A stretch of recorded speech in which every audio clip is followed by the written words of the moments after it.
একটি ছাত্র বা ছাত্রীর পরিশ্রমের সঠিক মূল্যায়নের প্রতিচ্ছবি। আসলে একটি ছাত্র বা ছাত্রী কতটুকু শিখতে পারলো বা কতটুকু সে নিতে পারলো সেটার প্রতিচ্ছবি কিন্তু এই পরীক্ষার খাতার মাধ্যমে আমরা জানতে পারি। আর একটা শিক্ষক সে কতটুকু দিতে পেরেছে একটা ছাত্রদেরকে শেখাতে পেরেছে তার কিন্তু প্রতিবিম্ব কিন্তু এই খাতার মধ্যে।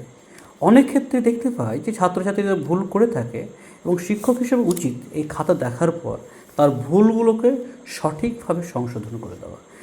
তাহলে পরে তার পরবর্তী যে পরীক্ষা বা যেগুলো হবে সেই পরীক্ষাগুলোতে আর ভুলের সেই পসিবিলিটি কিন্তু একই ভুলের পসিবিলিটি কিন্তু থাকবে না। হয়তো নতুন ভুল হতে পারে কিন্তু পুরাতন ভুল কিন্তু হবে না।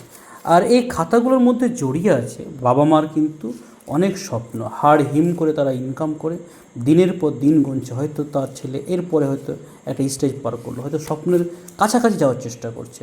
তাই আমাদের শিক্ষকদের উচিত হবে যে যারা দায়িত্বে আছে, যে সাবজেক্টের আছে, খুব নৈপুণ্যতার সাথে খুব সঠিকভাবে খাতাটাকে দেখে তার সঠিক মূল্যায়নটা যেন আমাদের করা উচিত আমি মনে করি।